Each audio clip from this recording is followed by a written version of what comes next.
Assalomu alaykum yurtdoshlar, xudo xolasa yangi yemek kitimiz.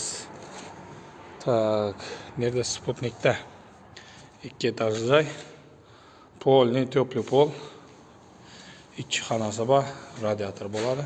Penapleksdan yayib. Xudo xolasa ishdan boshlashtirib berdik. Yine bir zalımız, bir alan. Yana işte onda bani, karangi, bir spalni. Şöyle radyatörümüz şöyle. Pentre bak. Ne kokni. Evvel balığı ötürük ketken eken su kanalizasyasına biz endi atapleniya işlerine geldik.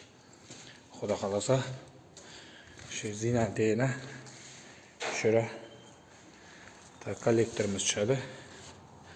İkinci etajımız.